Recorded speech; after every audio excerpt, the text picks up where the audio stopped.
Привет, мои дорогие! Вы спрашиваете, как обстоят дела с камином?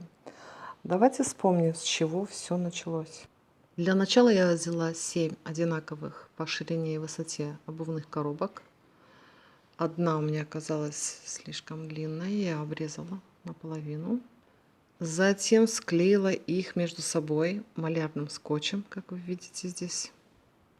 Вот таким клеем, бастелем, клеем ПВА проклеила плиты потолочные, с которой мы с вами работали уже в прошлом году. Также я применяла клей стиропоровый, который я вам уже показывала, специально для потолочной плитки. Камин у меня получился в высоту и в ширину 80 сантиметров. И вот эту плиту я буду делать на низ. Как вы видите, я уже поставила камин на нее. Буду вырезать по размеру камина.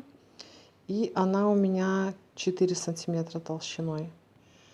Плита называется полистирен флам. И вот ее толщина. Такая она шершавая, плотная. Почему я делаю долго мой камин? Потому что каждую деталь приклеиваю, обкладываю тяжелыми книгами, пока не просохнет и не приклеится. Затем вот эти вот швы я промазываю вот такой структурной пастой. Она мягкая такая, нежная. И вы видите, я уже замазала здесь, но надо еще раз. Теперь остались вот планки внутри, как вы видите.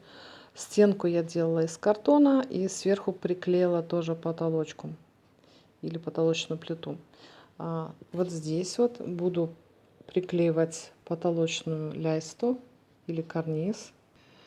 Вот с таким рисунком.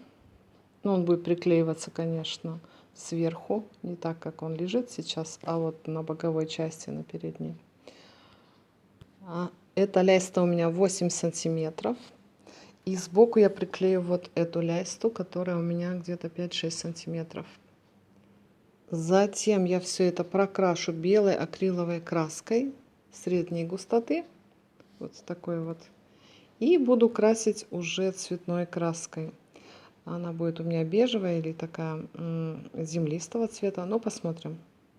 Дальше я буду снимать процесс. Это будет первая серия и еще вторая уже окончательная, когда я все это соберу и покажу уже готовый камин. Итак, я думаю, что я удовлетворила ваш интерес. Кому интересно, ах да, еще нюансы. Так как коробки с крышками, крышка получилась выше, чем сторона коробки. Пришлось мне подклеивать здесь картон, как вы видите, чтобы выровнять мою поверхность. Берите коробки, вот на почте продаются такие ровненькие все, без отдельных крышек, да. То есть просто они закрываются и имеют ровную форму. Легче работать, кто делает камин такой, да. Ну, а если нет возможности, то, как у меня, придется подклеивать картон. Итак, в следующий раз уже вторую серию вы видите моего камина готового. И еще у меня вот такой заборчик остался с прошлого года. Как помните, мы делали с вами рамы всякие. И что мы там делали еще? Подставку под цветы. Ну, в общем, разные вещи.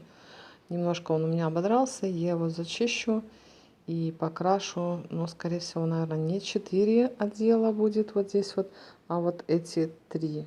Посмотрим. В общем, вот так, да, пока на начальной стадии. Ну, я с вами прощаюсь. До новой встречи, дорогие мои. Всем хорошего настроения и здоровья. Пока-пока.